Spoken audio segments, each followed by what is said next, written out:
মৌলিক কণিকা হচ্ছে দুই প্রকার, একটা হচ্ছে কণা আর প্রতিকণা, পার্টিকেল এন্ড অ্যান্টি পার্টিকেল। এভাবে শুরু করি তাহলে। মৌলিক কণিকা বা মৌলিক কণিকা দুই প্রকার, একটা হচ্ছে কণা আর প্রতিকণা। ওকে। এখন কণা আবার লিখবা দুই প্রকার, একটা হচ্ছে ফার্মিয়ন আর বোসন। বোসন, ওকে। ফার্মিয়ন বস্তুর কণার স্পিন হচ্ছে হাফ। এটা একটু পরে বইতে আমরা দেখবো, তারপরে লিখে রাখো। বোসন থেকে আবার দুইটা ভাগ বানাবা, একটা হচ্ছে হিগস বোসন আর একটা গেজ বোসন। ফার্মিয়নকে আবার দুই ভাগে ভাগ করবা, একটাকে বলবা কোয়ার্ক আরেকটাকে বলবা ল্যাপটন। কোয়ার্ককে আবার দুই ভাগে ভাগ করবা, একটা হচ্ছে মেসন আর বেরিয়ন। প্রত্যেকটা কথা বইয়ের কথা। বেরিয়ন আবার মেসন, আচ্ছা কোয়ার্কের মধ্যে মেসন যে বেরিয়ন, এই দুইটা আবার মিলে তৈরি করে হচ্ছে হ্যাড্রন। আসলে এই দুইটা মিলে তৈরি করে হ্যাড্রন। কোয়ার্কের আন্ডারে তাহলে পরে প্রোটন, নিউট্রন আর হ্যাড্রন, এই তিনটা জিনিস পরে কোয়ার্কের আন্ডারে। হ্যাড্রনের আন্ডারে পরে মেসন আর বেরিয়ন। ল্যাপটনের মধ্যে তিনটা জিনিস আসে, ওটা হচ্ছে ই এম টি। আচ্ছা, গ্যাস বোসনের মধ্যে আসবে আমাদের মসদ গমন, মসদ গমন, ফোটন। এগুলা লেখো আগে, তারপরে বুঝাচ্ছি। ফোটন। তারপরে হিগস বোসনের নিচে লেখা আছে, নিচে তো জায়গা নেই, এদিকে লিখে দেবো। হিগস বোসনের এদিকে একটু ফাঁকা রাখি, লিখবা যে ঈশ্বর কণা। ঈশ্বর কণার পরে এখানে লিখবা যে স্পিন জিরো। তারপরে ভর আছে কিন্তু চার্জ স্পিন জিরো, এটা লিখে রাখবা। ভর আছে, আবার ভর আছে, এতটুকু লিখে রাখলাম। আর কি, আর কিছু আছে? লেপটন কণা স্পিন কত? হাফ। ওকে, এতটুকু লিখলাম। দেখো তো এতটুকু মোটামুটি মোটামুটি তো বোঝা যায় না? এখন আসলে বুঝাই দিই। প্রথমত, মৌলিক কণিকা দুই প্রকার, কণা আর প্রতিকণা। প্রতিকণার মধ্যে আবার দুইটা কথা লিখবা। প্রতিকণাতে লিখবা যে ফোম নাই। এই ছকটা পড়লে তোমার অনেক কিছু, অনেক লাইফ অনেক ইজি হয়ে যাবে। ফোম নাই, সব ট্রিক্স। কণার মধ্যে আমরা তাহলে ফার্মিয়ন আর বোসন আসছি, এবার মুখস্থ রাখবা। ফার্মিয়নের কণার হাফ, স্পিন হচ্ছে হাফ। ফার্মিয়নের আন্ডারে পড়বে হচ্ছে কোয়ার্ক আর ল্যাপটন। ল্যাপটনের মধ্যে তিনটা জিনিস আছে, ইলেকট্রন, মিয়ন আর টাউ।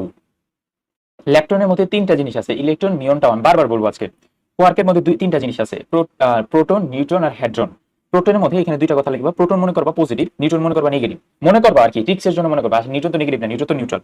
প্রোটনের মধ্যে যেহেতু মনে করো পজিটিভ, তাহলে দুইটা আপ কোয়ার্ক একটা ডাউন কোয়ার্ক থাকে। যেহেতু পজিটিভ তাহলে দুইটা আপ থাকবে, আর নেগেটিভ যেহেতু নিউট্রন, মানে দুইটা ডাউন কোয়ার্ক একটা আপ কোয়ার্ক থাকবে। নিউট্রন নেগেটিভ না, বাট বোঝানোর জন্য আর কি, তোমাদের মনে রাখার জন্য। আসলে এত এত বিস্তারিত তো আমরা জ্যোতির্বিজ্ঞান, আমরা তো মেডিকেলে পরীক্ষা দিব, মেডিকেল এডমিশন টেস্টের জন্য এত বিস্তারিত লাগবে না। তাহলে ইলেকট্রন, মিউন, টাওয়ার এক্সাম্পল হচ্ছে ল্যাপটন। কোয়ার্কের মধ্যে আসবে প্রোটন, নিউট্রন আর হ্যাড্রন। তারপরে হ্যাড্রন পার্টে, নিউট্রন আর হ্যাড্রন। হ্যাড্রন পার্টের মধ্যে মেসন আর বেরন। মেসনের নিচে লাগবে জিরো স্পিন, আর এটার স্পিন হচ্ছে 0 নয়। এটা লিখে রাখবা। তাহলে আমরা ছিলাম কোথায়? কোয়ার্কের মধ্যে তিনটা জিনিস, প্রোটন, নিউট্রন। প্রোটনের মধ্যে দুইটা আপ কোয়ার্ক একটা ডাউন কোয়ার্ক, নিউট্রনের মধ্যে দুইটা ডাউন কোয়ার্ক একটা আপ কোয়ার্ক। আর হ্যাড্রন আরেকটা কোয়ার্কের পার্ট। হ্যাড্রনের মধ্যে আসবে মেসন আর বেরিয়ন। মেসনের স্পিন 0 আর বেরিয়নের স্পিন 0 নয়। ল্যাপটনের মধ্যে তো পড়লাম এই কয়টা পার্ট। আমরা এখন পড়ো গ্যাস বোসনে। গ্যাস বোসন আর হিগস বোসন দুইটা বাকি থাকে। গ্যাস বোসনের মধ্যে এই মসদ গমন, এটা কোথায় পড়ছিলাম মনে আছে? দেখো তো ইকুয়াল টু ফোটন, এই সব কিছু পড়ছিলাম তড়িৎচুম্বকীয় বর্ণালী, মানে চ্যাপ্টার 4-এ। যে আমাদের মৌলিক মৌলিক বল কয়টা, মৌলিক বল আছে 4টা। ওই মৌলিক বলের পাঠে পড়ছিলাম ফিজিক্স ফার্স্ট পেপার চ্যাপ্টার 4-এ। দেখো তো মনে পড়ে কিনা? ম স দ গ ম ন, এই ট্রিক্স দিয়ে আমরা মনে রাখছিলাম। মতে মহাকর্ষ বল, মহাকর্ষ বল। সতে সবল নিউক্লিয় বল, ততে দুর্বল নিউক্লিয় বল, তাই না? তাহলে গতে হচ্ছে গ্রেভিট্রন, গ্রেভিট্রন। মতে মেসন, আর নতে নিউট্রিনো। এভাবে পড়ছিলাম নিউট্রিনো।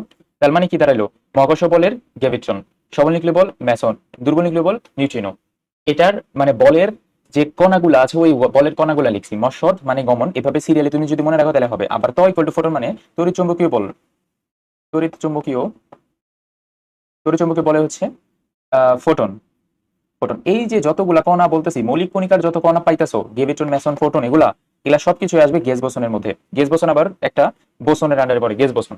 হিগস বোসনের আন্ডারে পড়বে ঈশ্বর কণা। ঈশ্বর কণার স্পিন স্পিন 0, চার্জ 0, আর হচ্ছে ভর হচ্ছে নাই, ভর আছে।